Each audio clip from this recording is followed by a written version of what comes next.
یا علی یا علی یا علی۔ عہدۂ امامت کے اوپر یہ ہمارے امام فائز ہیں، اس عہدے کی عظمت کیا ہے، اس عہدے کی فضیلت کیا ہے اور اس کی اہمیت کائنات کے اندر کیا ہے، ایک مل جل کے عظمت محمد والے محمد کے اوپر صلوات کرتے ہیں۔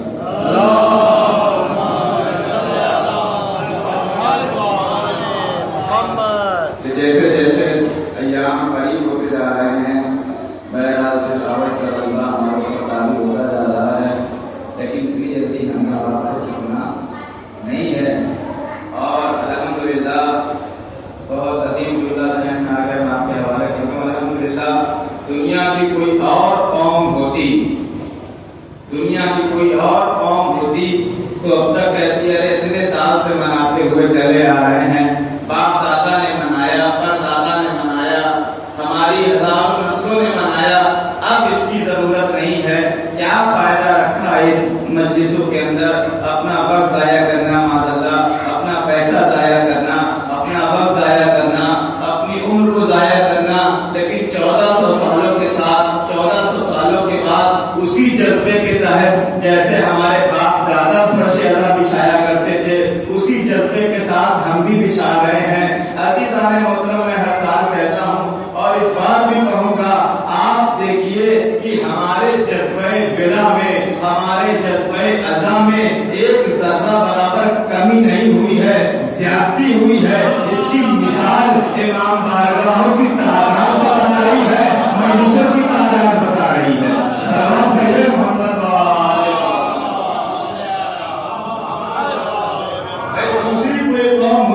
تو اب تک اس سے منصرف ہو جاتی، تھک جاتی، تھک کے چھوڑ دیتی۔ لیکن ہماری وہ قوم ہے کہ میں دیکھ رہا ہوں جوانوں کے اندر اگرچہ فرش ادا پہ آ کر کے نہیں بیٹھتے، لیکن جذبہ اتنا زیادہ ہے کہ مجلسوں میں کیا بانٹ دیا جائے، کون سی سبیل لگا دی جائے، کیا اہتمام کر دیا جائے، کیسے سجا دیا جائے، کون سا نواب کر دیا جائے، وہی جذبے کے اندر بڑھتا جا رہا ہے، جذبے کے اندر کمی واقع نہیں ہو رہی۔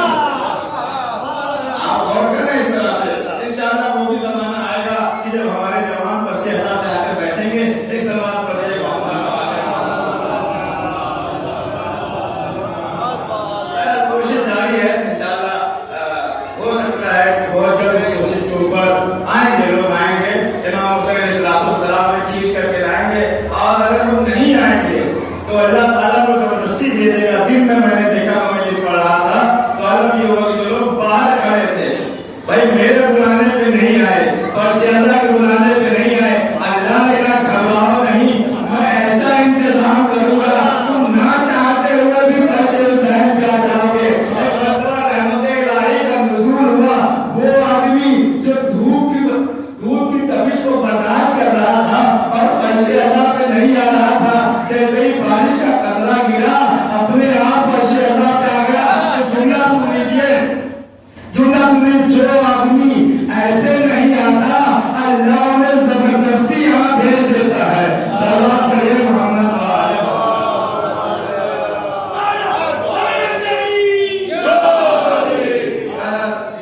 اللہ نے کہے کہ زبردستی والی نوبت آئے انشاءاللہ۔ ویسے الحمدللہ جذبہ ایمانی سب کے اندر ہے، سب لوگ آتے ہیں، کسی کوئی مصروفیت ہوگی اس نے ادھر یہ ہے، ہر آدمی مشغول ہے الحمدللہ، اتنا کام بچوں کو رہتا ہے، جوانوں کو ہمارے ساری ذمہ داریوں کے سر کے اوپر ہے، جو باہر ذمہ داری اپنا نبھا رہے ہیں اور جو بزرگ ہیں وہ اپنا یہاں ذمہ داری نبھا رہے ہیں۔ سلام پڑھیے محمد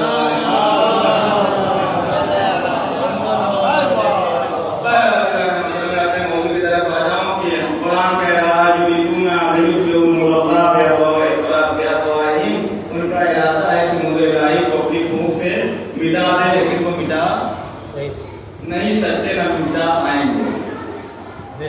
ایک فرق جو تمام عالم اسلام سے ہمارا رابطہ ہے، عالم اسلام کا امامت کے بارے میں نظریہ یہ ہے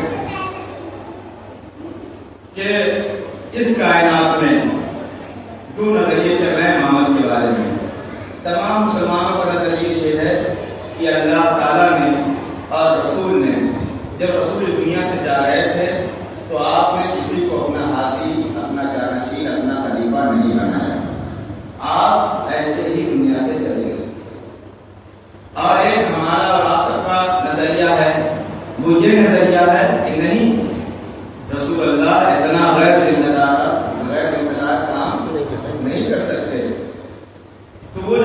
سے جا رہے تھے تو انہوں نے غدیر کے میدان میں جو آپ الحمدللہ ہر بچے بچے کے خون کے اندر بسی ہوئی ہے غدیر الحمدللہ.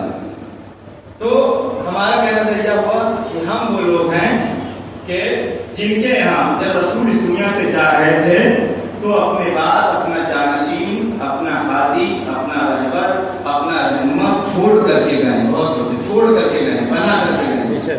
مسلمانوں کا عقیدہ یہ ہے کہ نہیں، جب وہ جا رہے تھے تو وہ ایسے ہی چلے گئے. بعد میں لوگوں کو سمجھ میں آیا کہ نہیں، ہادی کی ضرورت ہے، امت کیسے بنا ہادی ہے، لہٰذا ایک اپنا ہادی انہی لوگوں کے درمیان سے انتخاب کر دیا. یہ نظریہ میں نے آپ کے سامنے پیش کر دیا. اب آپ مسلم سماعت فرمائیں.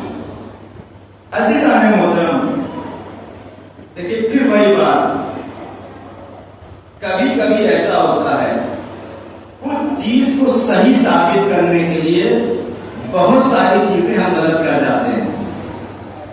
جیسے مثل مشہور ہے کہ ایک سچ کو چھپانے کے لیے 1000 جھوٹ یا 100 جھوٹ بولنے پڑتے ہیں. ایک ہر بات کو چھپانے کے لیے کس کو پامال کر دیا. آپ دیکھیے اس عقیدے کے اوپر تمام مسلمان ثابت قدم ہیں ابھی تک، اور بڑے بڑے مولانا، مولوی، مجتہد، فقیہ، عالم سب اس بات کو مانتے ہیں کہ رسول اس دنیا سے چلے گئے اور کوئی ہادی آپ نے نہیں بنایا. اور اسی نظریے کو ماننے والے مولوی صاحب بھی تھے. اور ظاہر سی بات ہے بستی میں رہا کرتے تھے، بہترین نماز روزہ سارا کام کیا کرتے تھے. تو انہوں نے مطالعہ کر رہے تھے، پڑھ رہے تھے، پڑھتے انہوں نے یہاں پڑھا کہ سرکار دو عالم کو بھیڑ اور بکریوں کا بہت شوق تھا. بہت توجہ چاہتا ہوں، سرکار دو عالم کو بھیڑ اور بکریاں پالنے کا بہت شوق تھا. انہوں نے کہا کہ کتنا اچھا ہے، سرکار کی سنت کے اوپر عمل بھی ہو جائے گا اور انبیاء کا بھی یہ کام رہا. اسی بہانے جو ہے تھوڑا صحرا کر ٹہل بھی لیں گے، صحت بھی صحیح رہے گی، دودھ بھی مل جائے گا اور سرکار کی سنت کے اوپر عمل بھی ہو جائے گا. ایک تیر سے 4-5 نشانے ہو جائیں گے. اور انہوں نے بکریاں پالا، 8-10 بکری لے آئے، پھر لے آئے. بہت توجہ چاہتا ہوں. اور لے آنے کے بعد اپنا دن بھر بکریاں چلاتے تھے، شام کو آ کر کے مکتب میں سارے بچوں کو پڑھاتے تھے. تو ان کے شاگردوں میں ایک شاگرد جو ہے ہم لوگ جیسا تھا، جو مجلسوں میں آتا جاتا تھا. دیکھیے مجلسوں میں آنے کے لیے کسی قوم مذہب کی شرط نہیں. جس کو حسین سے محبت ہے، جس کو علی سے محبت ہے، جس کے دل میں علی ہے، وہ یہاں آئے گا. تو ایک مجلسی آدمی تھا، بیدار لوگ سنیے گا، آواز میری پھنس جائے سے زیادہ چلا نہیں سکتا. سلوات پڑھیے محمد وآلہ محمد.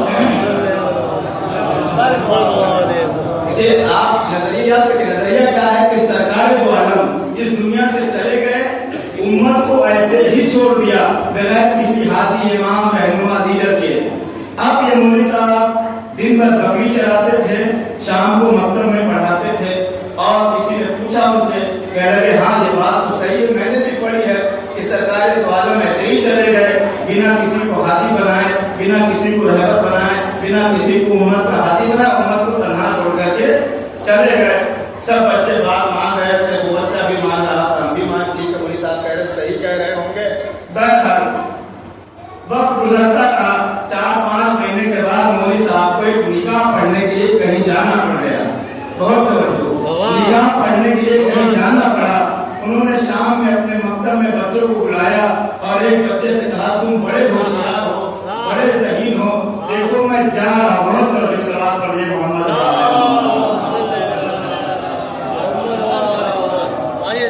ایک اور سلوات پڑھیے محمد.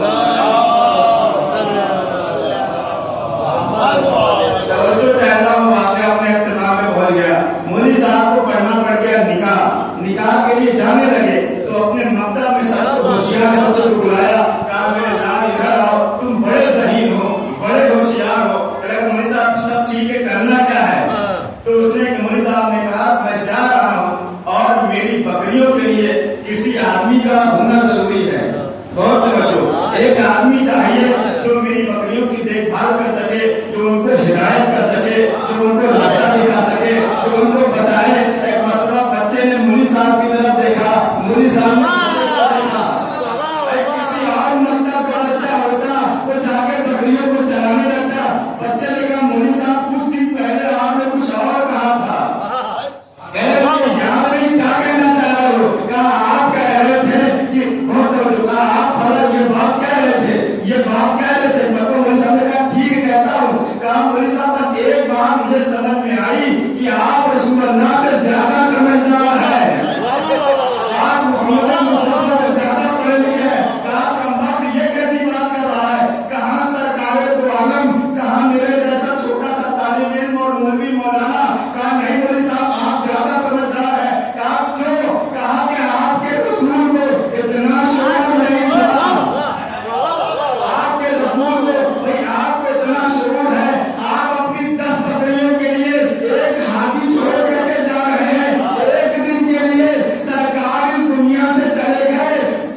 حضرت ابو بکر اس دنیا سے جانے لگے اور ان کے بعد حضرت عمر آئے. جب وہ جانے لگے تو انہوں نے کہا کہ مجھے خطرہ ہے کہیں ایسا نہ ہو کہ میرے بعد قوم گمراہ ہو جائے, اور انہوں نے اپنے بعد ایک جانشین بنا دیا. لیکن افسوس کی بات ہے کہ خلیفہ کو یہ شعور تھا, حضرت ابو بکر کو شعور تھا, عمر کو یہ شعور تھا, لیکن رسول کو یہ شعور نہیں تھا. ارے مسلمانوں ہوش کے ناخن ہو, ارے دنیا میں آ کر کے دین سیکھے, دنیا میں آ کر کے علم حاصل کرے, اس کو اتنا شعور ہو جائے اور اسے اللہ آسمان سے پڑھا کے بھیجے. صلوات علی محمد.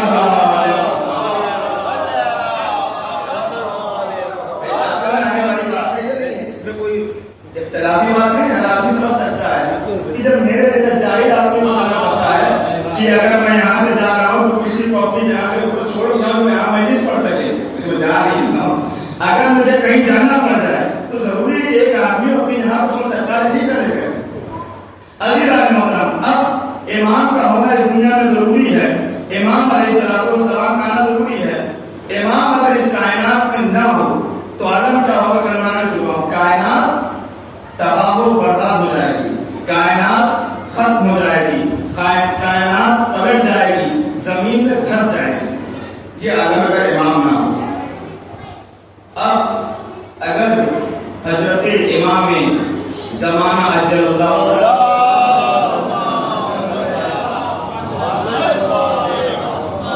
لیکن اصل گفتگو کا آغاز اب شروع ہو رہا ہے.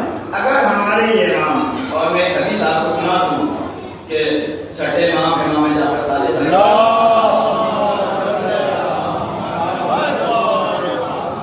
اور یہ بات ہمارے چھوٹے سے چھوٹے بچے کو اور بوڑھے سے بوڑھے انسان کو پتا ہونی چاہیے. چھٹے امام کا طریقہ بھی تھا, ان کی حدیث بھی ہے کہ جب کبھی کہیں بھی ہمارے 12ویں جانشین کا نام لفظ قائم سے ان کو یاد کیا جائے, جب بھی یہ نام لیا جاتا تھا تو حضرت امام جعفر صادق علیہ السلام کھڑے ہو جایا کرتے تھے.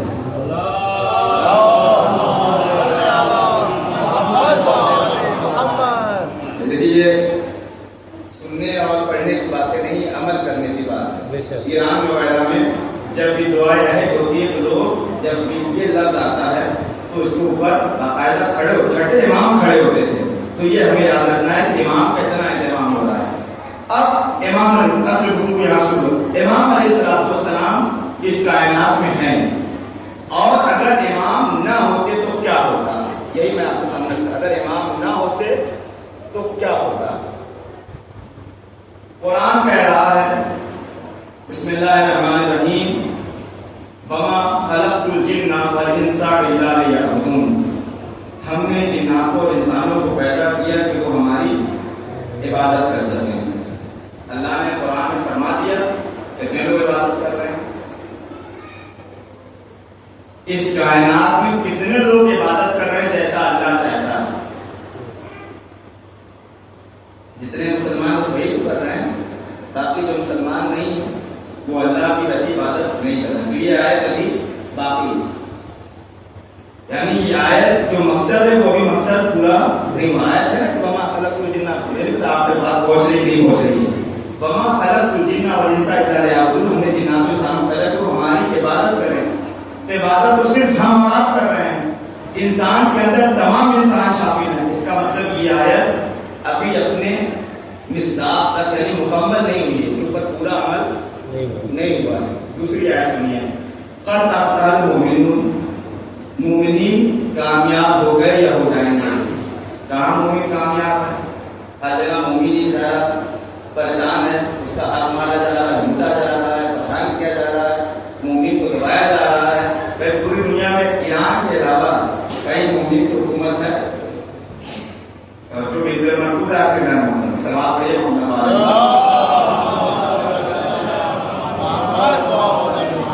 لیکن پہلی مجلس میں میں نے کہا تھا آپ سے وہ بات میں پھر دوہرا دوں کہ یاد رکھیے کہ اگر یہ امام نہ ہو جن کا امت انتظار کر رہی ہے, ساری دنیا انتظار کر رہی ہے, انشاءاللہ آگے مجلسوں میں اگر وقت آپ توفیق ملی تو میں یاد کروں, صرف شیعہ اور صرف مسلمان جو ہے امام مہدی کا انتظار نہیں کر رہے ہیں, ہر قوم انتظار کر رہی ہے, الگ الگ شکلوں میں, الگ الگ طریقوں میں, الگ الگ صورتوں میں. اگر یہ امام نہ ہو تو قرآن جھوٹا ہو جائے، انبیاء کا وعدہ جھوٹا ہو جائے. تو ایک آیت میں نے آپ کو سامنے، دو آیت آپ کے سامنے پڑھ چکا ہوں. مومن قرآن کہہ رہا ہے مومن کامیاب ہو جائیں گے، کامیاب نہیں ہو پائے. قرآن کہہ رہا ہے تمام انسان اللہ کی عبادت کریں گے، تمام انسان عبادت نہیں کر رہے ہیں. پھر قرآن کہہ رہا تھا وَنُرِيدُ أَن نَّمُنَّ عَلَى الَّذِينَ اسْتُضْعِفُوا فِي الْأَرْضِ نَجْعَلَهُمْ أَئِمَّةً وَنَجْعَلَهُمُ الْوَارِثِينَ، کہ جو لوگ زمین کے اوپر کمزور کر دیے گئے ہیں. قرآن کہہ رہا ہے جو لوگ زمین کے اوپر کمزور کر دیے گئے تھے، گئے ہیں اور جائیں گے. تینوں زمان کی بات کر رہے ہیں. جو لوگ زمین پہ کمزور کر دیے گئے ہیں ان کو ہم زمین پہ مضبوط کر دیں گے، ان کو اس زمین کا حاکم بنا دیں گے، ان کو اس زمین کے اوپر حکومت دیں گے. اب بتائیے آدم سے لے کر کے آج تک کتنے اس دنیا میں ضعیف اور مومن گزرے ہیں اور ابھی تک پوری دنیا میں مومنین کی حکومت نہیں آئی.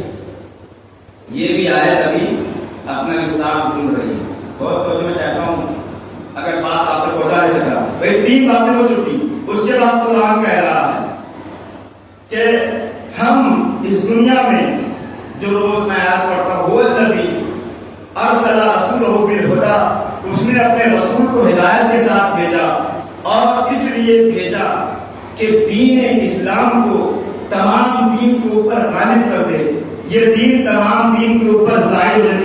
محنت آئے نہیں، میں آپ کا وقت لے رہا ہوں تاکہ یہ بات عرض کر سکوں. اللہ کہہ رہا ہے ہم اپنے دین اسلام کو تمام دین کے اوپر غالب کرنا چاہتے ہیں. بھائی یہ آیت کو نازل ہوئے 1400 سال ہو چکے ہیں، 1400 سال ہو چکے ہیں اور آج تک آپ اس زمانے سے لے کر کے آج تک آپ بتائیے کب ایسا موقع آیا ہے جب دین اسلام تمام عالم کے اوپر چھا گیا ہو، تمام پوری دنیا میں صرف اسلام کا ہی نام ہو، پوری دنیا میں صرف اسلام کے ہی ماننے والے ہیں. آج بھی دنیا میں مسلمانوں کی تعداد عیسائیوں سے کم ہے. یہی تو ہے. آپ اس بات پر تصدیق کرتے ہیں جو لوگ مجھ سے بہتر جانتے ہیں. بھائی اس کائنات میں مسلمانوں سے زیادہ عیسائی پائے جاتے ہیں اور دوسرے بھی کئی مذاہب کے لوگ ہیں. اللہ کیا کہہ رہا ہے کہ ہم اس کائنات کے اوپر اسلام کو ظاہر کر دیں گے. اس کا مطلب یہ بھی وعدہ ابھی تک رکا ہوا ہے. آدم علیہ السلام کمزور تھے، ان کو حق نہیں ملا. نوح علیہ السلام کے اوپر پتھر مارا گیا، اس کا بدلہ نہیں لیا گیا. ابراہیم علیہ السلام کو آگ میں پھینکا گیا، اس کا بدلہ نہیں لیا گیا. موسیٰ علیہ السلام کو دریائے نیل کے حوالے کیا گیا فرعون کی وجہ سے. موسیٰ کی وجہ سے، فرعون کی وجہ سے ان کا منہ جلا، فرعون کی وجہ سے ان کو قتل کرنے کی کوشش کی گئی. اپنے شہر سے نکل کر دوسرے شہر جانا پڑا. بھائی نمرود کا ابراہیم علیہ السلام کا حق ابھی باقی ہے. جرجیس علیہ السلام کو پیڑ کے اندر کاٹ دیا گیا، حق باقی ہے. یحییٰ علیہ السلام کو قتل کر دیا گیا، حق باقی ہے. عیسیٰ علیہ السلام کو مجبوری کے تحت آسمان پہ جانا پڑا، حق ابھی باقی ہے. یہ سارے حقوق باقی ہیں. اس کا مطلب یہ ہے کوئی تو ایک ایسا ہونا چاہیے. اتنے سارے حقوق باقی ہیں، کوئی تو ایک ایسا ہونا چاہیے جو قرآن کی ساری آیتوں کو عملی جامہ پہنائے. اب میرا جملہ آپ سنیے. روایت بتاتی ہے کہ جب 15 شعبان کی صبح نمودار ہوئی، ایک مرتبہ کائنات میں آخری قائم علیہ محمد کا ظہور ہوا. جیسے ہی امام اس دنیا میں آئے پہلے فوراً یہ آیت پڑھی اور نريد أن نمن على الذين استضعفوا في الأرض. یاد رکھو اس زمین کے اوپر جن کو کمزور بنا دیا گیا تھا اللہ انہیں حاوی بنائے گا. حاوی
یہ آئیں گے امام اسعد اللہ تعالیٰ فرمائے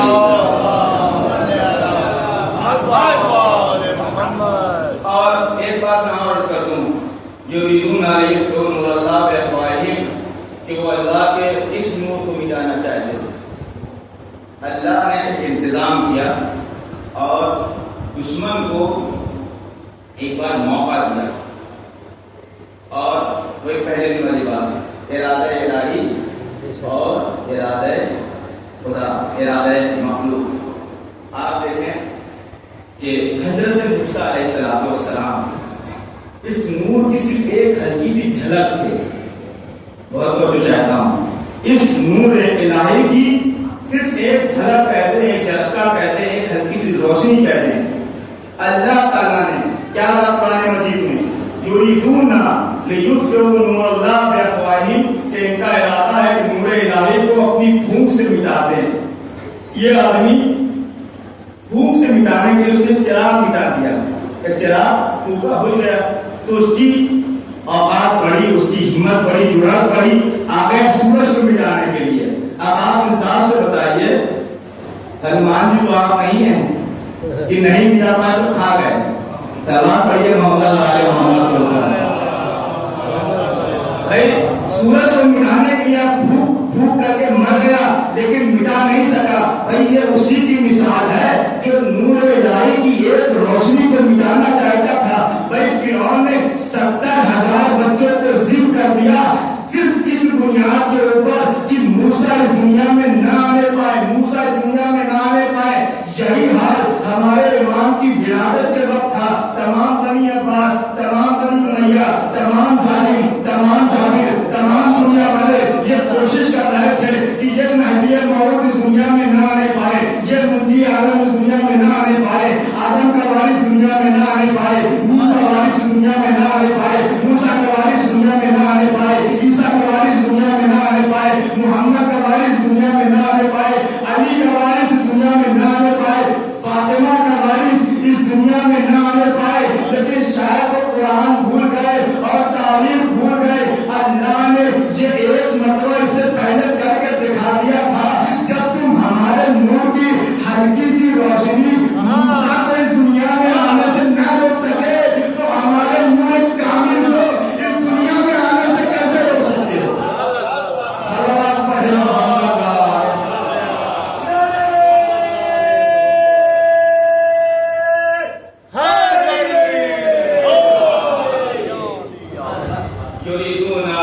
لیطفئوا نور اللہ بافواہہم.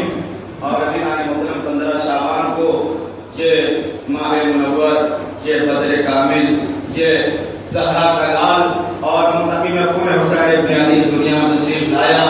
روایت بتاتی ہے کہ عیسیٰ علیہ السلام جو آسمان کے اوپر ہیں جبریل علیہ السلام تشریف لائے اور حضرت مہدی رضی اللہ تعالیٰ کا جو شریف لے کر کے آپ آسمان پہ چلے گئے. اور میں کل عرض کروں گا امام علیہ السلام کے وجود کے اوپر دلیلیں کیا ہیں ان کے طول عمر کے اوپر اور ان کا اس کائنات میں ہونا کتنا ضروری ہے. اگر وہ نہ ہوتے تو اگر وہ نہیں ہوں گے تو قرآن اپنی اہمیت کھو دے گا. قرآن کے اندر اللہ نے 1000 باتیں کی ہیں تو سب باتیں دھرے کے دھرے رہ جائیں گے اگر امام زمانہ نہ ہو. ہر کمزور آپ کے اوپر کوئی مشکل آتی ہے تو آپ یہی تو کہتے ہیں کہ میں اور نرس کرتا ہوں کہ اپنے نوجوان بھائی ہو سکتا ہے کسی بنیاد کے اوپر کہ حضرت موسیٰ علیہ السلام یہ آخری بات میں اس پر نہیں کرنا چاہتا لیکن کر دوں کہ حضرت موسیٰ علیہ السلام کا یہ واقعہ آپ کو سنا ہوگا اور میرے ہر ان تمام بھائیوں کو جو امام مہدی علیہ السلام کی غیبت کے اوپر یقین رکھتے ہیں ان کے آنے کا انتظار کریں ان کے لیے میں یہ بات پڑھ رہا ہوں کہ امام علیہ السلام ہماری اور آپ کی سب کی ہر وقت حفاظت کرتے ہیں. قرآن کہتا ہے کہ ایک دن موسیٰ علیہ السلام کا ایک چاہنے والا اور فرعون کے چاہنے والے کے آپس میں لڑائی ہو رہی تھی مار پیٹ ہو رہی تھی. مسئلہ یہ تھا کہ فرعون موسیٰ علیہ السلام کے چاہنے والے کے اوپر غالب تھا کالر پکڑے ہوئے تھا زمین کے اوپر گرائے ہوئے تھا اور اس کو مار رہا تھا. موسیٰ علیہ السلام کو ادھر سے گزر ہوا اس نے کہا کہ اے موسیٰ میں آپ کا شیعہ ہوں بہت توجہ، میں آپ کا شیعہ ہوں، میں آپ کا شیعہ ہوں۔ قرآن کے جملے ہیں، بتاؤ موسیٰ علیہ السلام قریب آئے، یہ نہیں دیکھا حق کے اوپر کون ہے، باطل کے اوپر کون ہے۔ موسیٰ جانتے تھے کون حق کے اوپر ہے، علی والا ہی حق کے اوپر ہوگا، شیعہ ہی حق کے اوپر ہوگا۔ موسیٰ علیہ السلام قرآن کہتا ہے موسیٰ نے اس فرعونی کو پکڑا اور ایک گھوسا مارا، وہ وہیں کے اوپر پھر جہنم چلا گیا، وہیں کے اوپر مارا گیا، وہیں کے اوپر مار دیا گیا۔ عزیزان محترم، اب یہ کیسے ممکن ہے کہ موسیٰ اپنے شیعہ کی مدد کرے اور علی اور مہدی اور حسن عسکری اور جعفر صادق اپنے شیعوں کو ایسے چھوڑ دے؟ میں نے پہلے بھی کہا تھا، آج بھی کہہ رہا ہوں، عزیزان محترم، آپ اس دنیا میں صحیح سالم ہیں، کھل کر کے مجلسیں کر رہے ہیں، کھل کر کے ماتم کر رہے ہیں، کھل کر کے سر اٹھا کے جو جی رہے ہیں، اس کی وجہ کوئی اور نہیں، منتقم الخون حضرت امام مہدی رضی اللہ تعالیٰ عنہ۔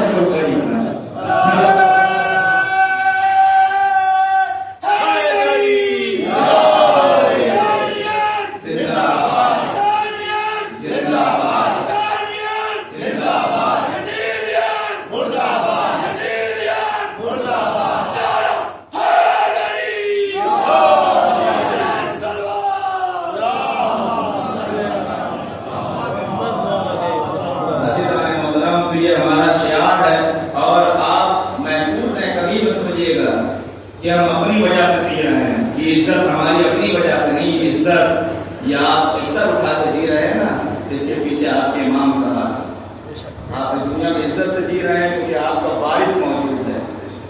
اگر آپ کا وارث نہ ہوتا تو جیسے اور قومیں پہ آبرو ہو گئی، بے عزت ہو گئی، تباہ و برباد ہو گئی، ہم بھی تباہ و برباد ہو جاتے ہیں، لیکن ہمیں ہمارے امام نے سنبھال رکھا ہے، جس کے دم پہ پوری کائنات چل رہی ہے، تو ہم اور آپ کو اسی سطح میں جی رہے ہیں جانے کا۔ تو کوئی ایسا زمانہ نہیں آیا کہ جب حضرت ائمہ علیہ السلام نے اپنے چاہنے والوں کی حفاظت نہیں کی ہو۔ 1400 سال سے 1200 سال سے وہ منجی اعظم خود تنہا ہے، لیکن ہماری اور آپ کی حفاظت کر رہے ہیں۔ اور میں آپ کے سامنے عرض کروں گا کہ دنیا اعتراف کرتی ہے کہ ایسے کیسے آدمی ایک آدمی زندہ رہ سکتا ہے، سب دلیلیں موجود ہیں، اور ایک زمانہ ایسا آئے گا، امام فرماتے ہیں الحمدللہ ہمارا جذبہ ایمانی بہت قوی ہے، ہمارے یہاں کوئی مشکل آنے والی نہیں ہے۔ روایتوں کے جملے ہیں کہ زمانہ ایسا آئے گا کہ لوگ یہ کہنا شروع کر دیں گے آپ مہدی بھی آنے والے نہیں ہیں، کوئی امام آنے والا نہیں ہے، یہ سب ایسے ہی ہے۔ اس زمانے میں بھی وہی سچے منتظر ہوں گے، وہی سچے انتظار کرنے والے ہوں گے جو اس پرآشوب ماحول میں بھی اپنے وقت کے امام کا انتظار کرتے رہیں گے۔ اور ہمیں یقین ہے، ہمیں اس بات کے اوپر یقین ہے کہ ہمارا وارث زندہ ہے، اور جب تک وہ نہیں آ رہے ہیں ان کی ذمہ داری کو نبھانا ہمارا کام ہے۔ ان ذمہ داریوں میں سے ایک ذمہ داری یہ ہے جو ہم اور آپ نبھا رہے ہیں، ان کے جد کا، ان کے بابا کا، ان کے دادا کا غم منا رہے ہیں، اور دنیا والوں کو ہم بتا رہے ہیں کہ جب ہمارا امام پردہ غیب میں تب عزاداری کا یہ عالم ہے، جب ہمارا امام کھل کر کے سامنے آئے گا، غیبت سے پردہ اٹھائے گا، تب عزاداری کا کیا عالم ہوگا۔ اور آپ تصور کریں اور سوچیں کہ جب ایک چھوٹا موٹا ذاکر میرے جیسا مجلس پڑھتا ہے، ہم تڑپ جاتے ہیں، جب اس غم کا اصلی وارث اس منبر سے مسائل کو بیان کرے گا، کیا آپ کو نہیں معلوم کہ امام علیہ السلام ہر روز خون کے آنسو ہوتے ہیں اور اس طریقے سے سلام کرتے ہیں، سلام میرے جد کے اوپر جن کا لاشا نہ زمین کے اوپر تھا نہ زمین کے اوپر تھا، تینوں کے اوپر معلق تھا۔ اس والوں اس پرآشوب ماحول میں امام کو ہماری اور آپ کی ضرورت ہے، ہمارے اور آپ جیسے چاہنے والوں کی ضرورت ہے۔ اس والوں ہم حبیب جیسے تو کر ہی سکتے ہیں۔ کون حبیب تھے؟ حسین نے ایسے مقام پہ، ایسے موقع پہ حبیب کو بلایا دنیا میں جہاں تمام مسلمان حسین کو تنہا چھوڑے جا رہے تھے۔ بچپن کے ساتھی نے جیسے ہی خط پڑھا ایک مرتبہ رونے لگے، ہائے میرا آقا، ہائے میرا مولا دشمنوں کے ضربے میں گھرا ہوا ہے اور مجھے مدد کے لیے پکار رہا ہے۔ اپنی زوجہ سے کہا کہ تمہارا کیا ارادہ ہے؟ اپنی زوجہ سے کہا تمہارا کیا ارادہ ہے؟ کہا کیا خط آیا ہے؟ کہا حسین ابن علی کا خط آیا ہے اور انہوں نے خط میں لکھا ہے، اے حبیب ہم کربلا کے میدان میں گھیر لیے گئے ہیں، حبیب ہم تنہا نہیں بہنیں بھی ہیں، ہمارے ساتھ ہماری بیٹیاں بھی ہیں۔ اے حبیب کربلا کے میدان میں ہم اکیلے نہیں آئے ہیں۔ اے حبیب اگر تم جانتے ہو ہماری قرابت رسول اللہ سے کیا ہے، خط میں جو جملہ امام حسین نے لکھا، کہا کہ اگر آپ اس جملے کو محسوس کر لیں امام حسین کی غربت آپ کو سمجھ میں آ جائے گی۔ آپ دیکھیں کہ کب آدمی حوالہ دیتا ہے اپنی غربت کا، کب حوالہ دیتا ہے۔ امام حسین نے خط میں لکھا، سلام ہو حسین ابن علی کی طرف سے حبیب ابن مظاہر کے لیے کہ جو عالم فقیہ ہیں، رجل فقیہ ہیں، اور اس کے بعد کا حبیب، تم جانتے ہو کہ ہماری نسبت رسول اللہ سے کیا ہے۔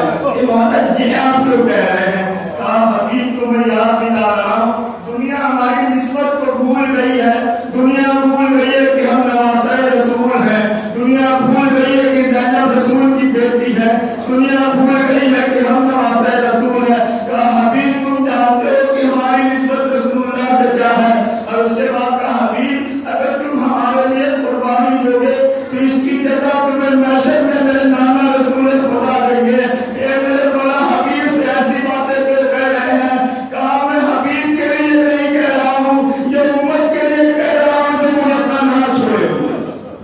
جزاکم اللہ۔ خدا کوئی کم نہ سوائے بغے مظلوم کربلا کے، اور ذاکرین پڑھتے ہیں اس خط میں ایک جملے کا اور اضافہ کیا گیا تھا کہ جب امام حسین نے خط لکھ کے تمام کر دیا، ایک مرتبہ شہزادی زینب قریب آئیں اور آنے کے بعد کہتی ہے بھیا کیا کر رہے ہیں آپ؟ کہا بھیا کیا اس عالم غربت میں ہمارا کوئی نہیں ہے کیا؟